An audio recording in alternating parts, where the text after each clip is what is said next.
সুপ্রিয় দর্শক, আসসালামু আলাইকুম। আপনাদের সবাইকে স্বাগত জানাচ্ছি এখনকার আলোচনায়। আপনাদের সঙ্গে আছি আমি সিরাজুল ইসলাম। দর্শক, মধ্যপ্রাচ্যে কি এমন কোনো যুদ্ধ শুরু হলো যা আর থামানো যাবে না?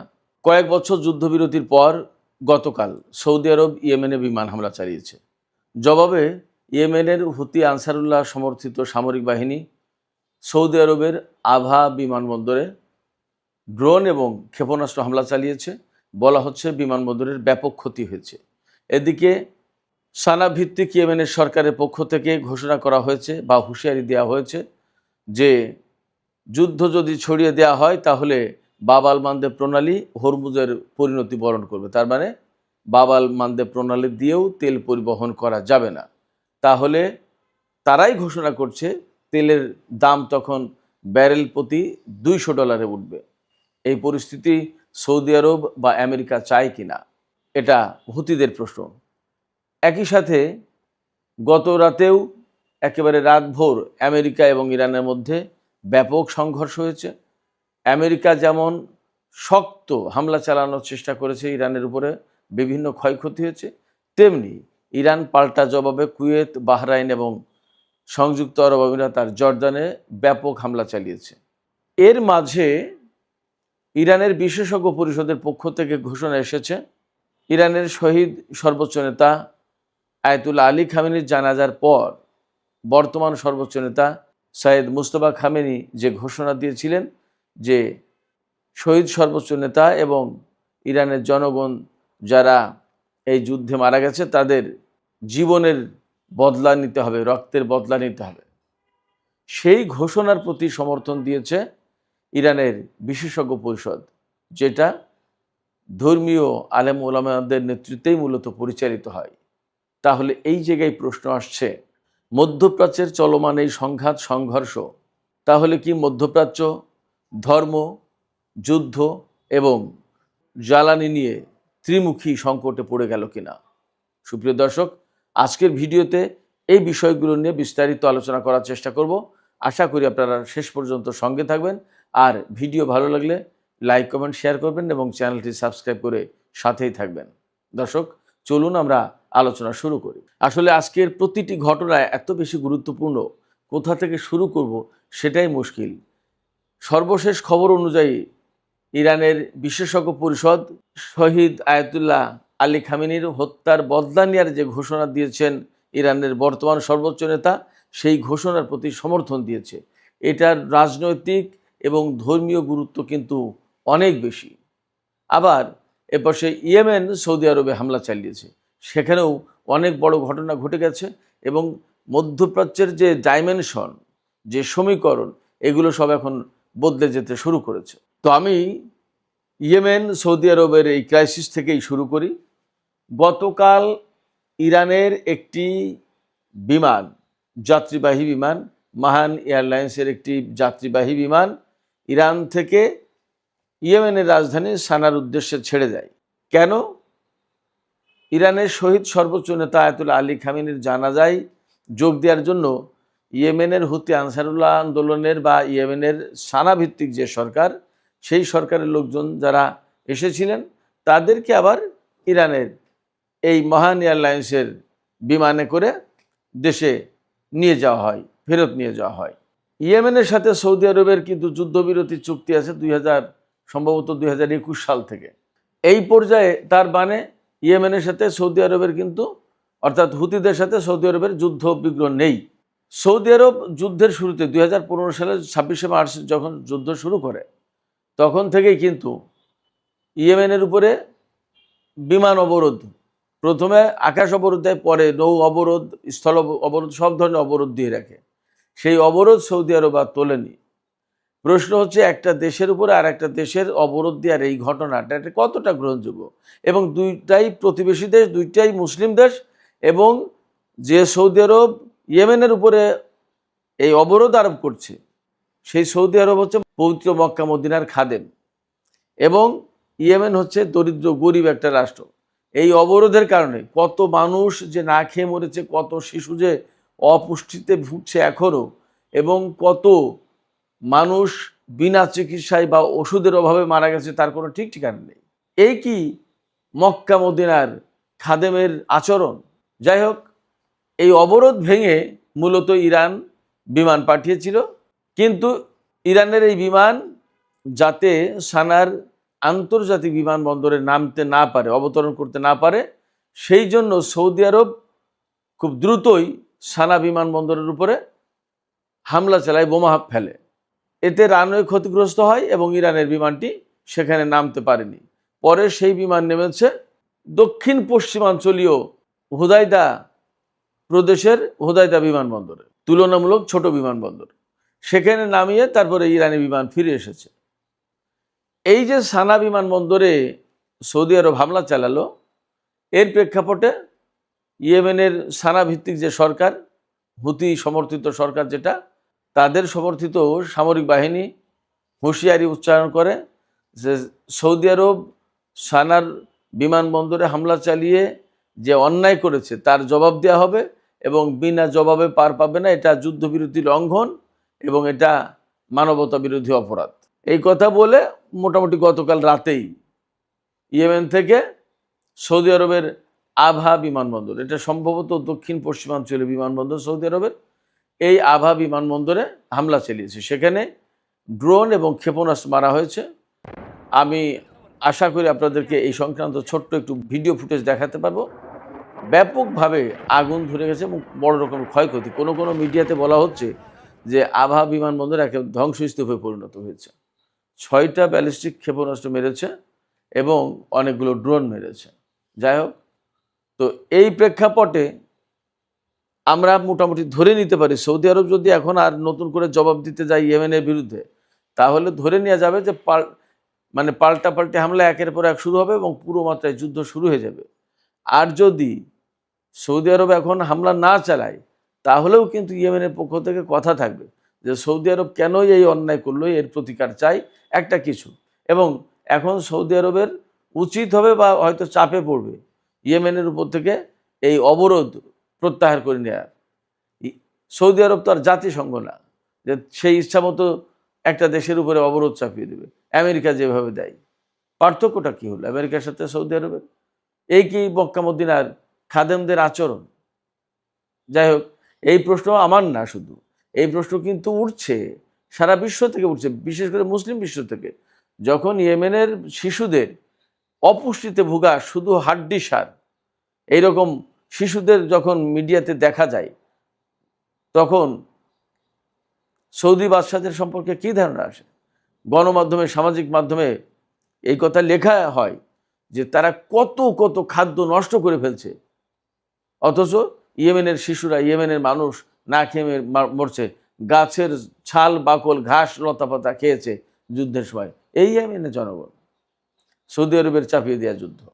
অথচ ইয়েমেনের যে কারণে সংকটটা তৈরি হয়েছিল সেটা ইয়েমেনের সম্পূর্ণ নিজস্ব অভ্যন্তরীণ ব্যাপার। সেই বিষয়টাই সৌদি আরব প্রয়োজনে মধ্যস্থতা করে একটা মীমাংসা করে দিতে পারত। তা না করে সে একটা পক্ষে অবস্থান নিয়ে ইয়েমেনের বিরুদ্ধে যুদ্ধ চাপিয়ে দিয়ে হামলা করে 7-8 বছর ধরে যুদ্ধ চালিয়েছে। খুব অন্যায় কাজ। যাই হোক, ইয়েমেনের এই পরিস্থিতির পর, অর্থাৎ নতুন করে সংঘর্ষ শুরু হওয়ার পর, ইয়েমেনের হুতিদের পক্ষ থেকে একদম পরিষ্কার হুমকি দেওয়া হয়েছে, হুঁশিয়ারি উচ্চারণ করা হয়েছে, সৌদি আরব যদি এখানেই না থামে তাহলে, এবং সৌদি আরব যদি পূর্ণমাত্রায় যুদ্ধ শুরু করে, তাহলে হরমুজ প্রণালীর পরিণতি বরণ করবে বাব আল মানদেব প্রণালী। আপনারা সবাই জানেন যে বাব আল মানদেব প্রণালীর মতোই প্রায় গুরুত্বপূর্ণ একটা প্রণালী হচ্ছে বাব আল মানদেব প্রণালী। আপনারা সবাই জানেন হরমুজ প্রণালীর মতোই একটা গুরুত্বপূর্ণ প্রণালী হচ্ছে বাব আল মানদেব প্রণালী। যে সমস্ত মধ্যপ্রাচ্যের যে সমস্ত তেল হরমুজ প্রণালী পার হয়ে ওমান উপসাগর, আরব সাগর দিয়ে সামনে এগিয়ে এডেন উপসাগর দিয়ে বাব আল মানদেব প্রণালী পার হয়ে লোহিত সাগরে ঢোকে এবং লোহিত সাগর দিয়ে সুয়েজ খাল হয়ে ভূমধ্য সাগর এবং আটলান্টিক, ইউরোপের বিভিন্ন দেশ অথবা আমেরিকার দিকে, এই সমস্ত তেল বাব আল মানদেব প্রণালী পার হয়ে যেতে হবে। আবার পশ্চিমা দেশগুলোতে মধ্যপ্রাচ্য থেকে রপ্তানি করা অন্যান্য দ্রব্য সামগ্রীও যায়, সার, আদার অনেক প্রোডাক্ট যায়, বা বাব আল মানদেব প্রণালী হয়ে পশ্চিমা জগৎ থেকে তো অনেক বাণিজ্য হয়, সেই জাহাজগুলো কোনো কোনোটা হুরমুজ প্রণালী দিয়ে পারস্য উপসাগরে যায়, আর কোনো কোনোটা বাব আল মানদেব প্রণালী পার হয়ে ভারত মহাসাগর দিয়ে ভারতে যায়, ওপাশে শ্রীলঙ্কা, মালদ্বীপ, Indonesia, Philippines, Malaysia, Singapore, Japan, দক্ষিণ কোরিয়া, উত্তর কোরিয়া, চীন, ভিয়েতনাম, হংকং, থাইল্যান্ড, মিয়ানমার, কত জায়গায় যায়। তার মানে বাব আল মানদেব প্রণালী খুবই গুরুত্বপূর্ণ প্রণালী বিশ্ব বাণিজ্যের জন্য। সেই প্রণালী যদি বন্ধ করে দেওয়া হয় তাহলে কিন্তু হুতিরাই বলছে যে তেলের দাম ডলার প্রতি 200 ব্যারেলে উঠবে, তখন কিন্তু পরিস্থিতি খারাপ হবে। কি করবে তখন? এই জায়গায় আমার মনে হয় যে মধ্যপ্রাচ্যের, বিশেষ করে সৌদি আরবের একটা দায়িত্বশীলতার পরিচয় দেওয়া উচিত, যাতে সংকট মারাত্মকভাবে না বেড়ে যায় সেই দিকে নজর রাখা উচিত। এবং সৌদির শাসক যারা, যুবরাজ মোহাম্মদ বিন সালমান থেকে শুরু করে সবাই, তাদের খেয়াল রাখা উচিত তারা মক্কা মুআজ্জামা, পবিত্র মক্কা মুআজ্জামার খাদেম। সারা বিশ্বের মানুষ হজ করতে যায় সৌদি আরবে। সেই দেশের মানুষ, সেই দেশের শাসকরা যদি মানবতা বিরোধী অপরাধের সাথে জড়িত হয়, এবং সেই দেশের শাসকরা যদি মানবতা বিরোধী অপরাধের সাথে জড়িত হয়, ইয়েমেনের শিশুদেরকে যেভাবে হত্যা করা হয়েছে, মানুষদেরকে না খেয়ে মারা হয়েছে, এইরকম অন্যায়ের সাথে যদি জড়িত হয়, তাহলে সৌদি আরবের প্রতি সাধারণ মানুষের ধারণাটা কি তৈরি হয়? স্বাভাবিকভাবেই প্রশ্ন আসে যে নবীর দেশের, রাসূল সাল্লাল্লাহু আলাইহি ওয়াসাল্লামের দেশের মানুষ, তাদের আজকে এই হালচাল, যেখানে মানুষের পক্ষে, মানুষের পাশে, মানবতার পাশে দাঁড়ানোর কথা, মুসলমানদের পাশে দাঁড়ানোর কথা, আর সেখানে তারা একটা মুসলিম কান্ট্রি হয়ে আর এক মুসলিম কান্ট্রি এবং প্রতিবেশী দেশকে এইভাবে যুদ্ধের ভেতরে ঠেলে দিচ্ছে। এই বিষয়গুলো আসলে সৌদি রাজা বাদশাদের, শাসকদের খেয়াল করা দরকার। সুপ্রিয় দর্শক, এখন আমরা চলে আসছি ইরান আমেরিকার যে সংঘাত, সংঘর্ষ এবং মধ্যপ্রাচ্যের আরও তাজা নতুন খবর কী আছে সে সমস্ত বিষয় নিয়ে একটু আলোচনা করি। গত রাতে একেবারে রাতভর সংঘর্ষ হয়েছে ইরান এবং আমেরিকার মধ্যে। আমেরিকার চাপে বা উস্কানিতে বা প্রলোভনে বা টোপে, যেভাবে হোক, সংযুক্ত আরব আমিরাত দুটি সুপার তেল ট্যাঙ্কার হুরমুজ প্রণালী পার করার চেষ্টা করছিল ওমান উপকূল দিয়ে। অর্থাৎ ইরান যে পথে যেতে নিষেধ করেছে সেই পথে যাচ্ছিল দুটো জাহাজ। ইরান তাদেরকে সিগন্যাল দিয়েছে, না শুনলে ইরান সেখানে হামলা করেছে, ড্রোন হামলা করেছে। হামলা করার পরে সেখানে একজন নিহত আছে, এবং এর পরপরই আমেরিকা ইরানের উপরে হামলা চালিয়েছে। ইরানের কেশব দ্বীপ, সিরিক দ্বীপ, কিশ দ্বীপ, বন্দর আব্বাস, হরমুজগান প্রদেশ, অর্থাৎ ইরানের যে দক্ষিণে উপকূল ভাগ, এই উপকূল অঞ্চলের পুরোটা এলাকা জুড়ে আমেরিকা হামলা চালিয়েছে। এবং আলটিমেটলি ইরানের IRGC আমেরিকার এই হামলার জবাব দিয়েছে। এই হামলার জবাবে তারা কুয়েত, বাহরাইন এবং জর্দানে ব্যাপক হামলা চালিয়েছে। এবং আসলে একটা কথা আসতে পারে যে এত এত হামলা চালায় তারপরে কি হয়? ভাই, বাস্তব কথা হচ্ছে যে একটা দেশে আমেরিকার যে সমস্ত ঘাঁটি, তাতে একটা ঘাঁটি না, অনেকগুলো ঘাঁটি। আবার একটা ঘাঁটি তো একদম ছোট একটু জায়গায় নেয়, অনেক এরিয়া নিয়ে। সেগুলো ইরান যতগুলো ক্ষেপণাস্ত্র, যতগুলো ড্রোন মারে, তা সব যে কার্যকর হয় তা তো না। অনেকগুলো ভূপাতিত হয়, ধ্বংস করে ফেলে, আবার কিছু কিছু লাগে। এই সমস্ত সব কিছু মিলে যুদ্ধ হচ্ছে। আবার তারা কিছু ঠিকঠাক করে ফেলার চেষ্টা করছে, এই যে যুদ্ধবিরতি গেল, আবার তারা নিজেরা প্রস্তুতি নেওয়ার চেষ্টা করেছে না, ঠিকঠাক করে ফেলার চেষ্টা করেছে না, করেছে। যার কারণে একের পর এক যুদ্ধ হতেই আছে এবং হচ্ছে। তো ইরান একইভাবে পাল্টা জবাব দিয়েছে এবং বড় রকমের ঘটনা ঘটেছে এবং বড় রকমের ক্ষয়ক্ষতি হয়েছে। এর ভেতরে IRGCর পক্ষ থেকে জর্ডানকে একটা মেসেজ দেওয়া হয়েছে যে আমরা তোমাদের দেশের বিরুদ্ধে না, তোমাদের দেশের সাথে আমাদের কোনো শত্রুতা নেই, আমরা হামলা চালাচ্ছি শুধুমাত্র মার্কিন ঘাঁটি এবং অবস্থানগুলোতে। অর্থাৎ হয়তো জর্ডানের পক্ষ থেকে কোনো মেসেজ দেওয়া হয়েছে যার কারণে এই কথা বলেছে। বাট এটাও তো ঠিক যে যে সমস্ত দেশ আমেরিকাকে ঘাঁটি করতে দিয়ে এবং সেই সমস্ত ঘাঁটি ব্যবহার করে আমেরিকা ইরানের উপর হামলা চালাচ্ছে, তাইলে তো এখানে প্রশ্ন আসে যে ওই সমস্ত দেশ যদি ঘাঁটি করতে না দিত, তাহলে তো আমেরিকা আজকে ইরানের বিরুদ্ধে এরকম হামলা চালাতে পারতো না, মধ্যপ্রাচ্যের এই ক্রাইসিস তৈরি হতো না। এমনকি ইরানের সর্বোচ্চ নেতা থেকে শুরু করে যে সমস্ত মানুষ শহীদ হয়েছেন তারা তো এইভাবে অকালে জীবন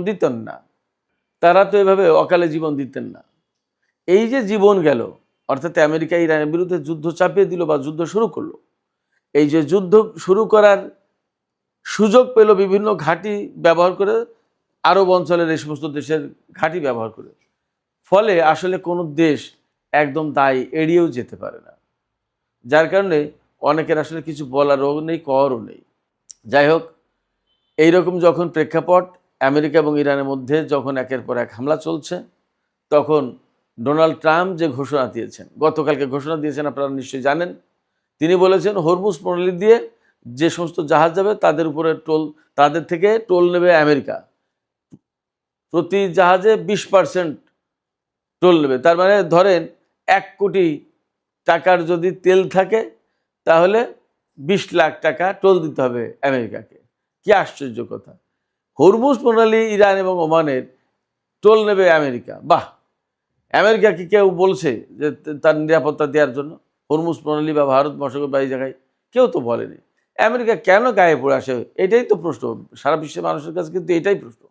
যাই হোক, তো ট্রাম্পের এই ঘোষণায় মজার একটা ঘটনা ঘটে যাচ্ছে, সেটি হচ্ছে পারস্য উপসাগরীয় অঞ্চলের যে মিত্র দেশগুলো তারা কিন্তু ক্ষুব্ধ হচ্ছে ট্রাম্পের উপরে, যে আমরা কেন ট্রাম্পকে টোল দেব, এবং 20% জান্নতেন কথা না। 100 টাকার তেল বিক্রি করলে তার 20 টাকা ট্রাম্পকে দিয়ে দিতে হবে, জান্নতেন কথা। মানে ব্যাংক সুদের চেয়েও বেশি, অনেক বড় ব্যাপার। এই জায়গায় আরব অঞ্চলের দেশগুলো ক্ষুব্ধ হচ্ছে ডোনাল্ড ট্রাম্পের উপরে। ডোনাল্ড ট্রাম্পের আসলে বোঝা উচিত যে তিনি কখন কি বলছেন এবং সেই কথার মানে কি দাঁড়ায়। যাই হোক, সুপ্রিয় দর্শক, মধ্যপ্রাচ্যে যখন সৌদি আরব ইয়েমেন সংঘাত শুরু হয়েছে, আমেরিকা এবং ইরানের ভেতরে ব্যাপকভাবে যুদ্ধ চলছে, তখন ইরানের বিশেষজ্ঞ পরিষদের পক্ষ থেকে নতুন করে একটা খুবই গুরুত্বপূর্ণ ঘোষণা এসেছে। সেই ঘোষণাটা হচ্ছে যে ইরানের সর্বোচ্চ নেতা শহীদ আয়াতুল্লাহ আলী খামেনির হত্যাকাণ্ডের বা শাহাদাতের বদলা নেওয়ার জন্য এবং ইরানের যে সমস্ত মানুষ ইসরায়েল এবং আমেরিকার হামলায় নিহত হয়ে তাদের জীবনের মূল্য বা বদলা নেওয়ার জন্য ইরানে বর্তমানে যিনি সর্বোচ্চ নেতা সৈয়দ মুজতবা খামেনি, তিনি ঘোষণা দিয়েছেন আরও 3-4 দিন আগের কথা, 9 তারিখের কথা, 9 তারিখ বা 10 তারিখের কথা, তারপরেই 9 অথবা 10 জুলাইয়ের কথা, তারপরে আজকে, অর্থাৎ আজকে 14ই জুলাই, আজকে ইরানের বিশেষজ্ঞ পরিষদের পক্ষ থেকে সর্বোচ্চ নেতার অর্থাৎ মুজতবা খামেনির যে ঘোষণা, সেই ঘোষণার প্রতি সমর্থন দেওয়া হয়েছে। বিশেষজ্ঞ পরিষদ বলেছে পবিত্র কোরআনের আলোকে এবং রাসূল সাল্লাল্লাহু আলাইহি ওয়াসাল্লাম এবং তার পবিত্র আহলে বায়াতের যে শিক্ষা, সেই শিক্ষা অনুযায়ী এই প্রতিশোধ নেয়ার গুরুত্ব অপরিসীম, এবং এই প্রতিশোধ নেওয়া হবে। অর্থাৎ সর্বোচ্চ নেতা যে ঘোষণা দিয়েছেন তার প্রতি বিশেষজ্ঞ পরিষদ সমর্থন দিয়েছেন। তার মানে দাঁড়াচ্ছে ইরানের পক্ষ থেকে এখন যত শহীদ ব্যক্তি যারা এই যুদ্ধে মারা গেছেন তাদের রক্তের বদলা নেওয়ার জন্য ব্যবস্থা করা হবে, এবং ইরানের সামরিক বাহিনীর জন্য সম্ভবত এটা এখন মাস্ট হয়ে দাঁড়াচ্ছে, অবশ্যই করণীয় কর্তব্য হয়ে দাঁড়াচ্ছে। সেক্ষেত্রে আমরা ধারণা করতে পারি পরিস্থিতি কিন্তু এখন আরও বেশি জটিল হয়ে গেল। তার মানে মধ্যপ্রাচ্যের এই যে বর্তমান পরিস্থিতি, এই পরিস্থিতি ধর্ম, যুদ্ধ এবং জ্বালানি, ভূ রাজনৈতিক আধিপত্য, এগুলোর অনেক কিছুর একটা জটিল সমীকরণ হয়ে গেল।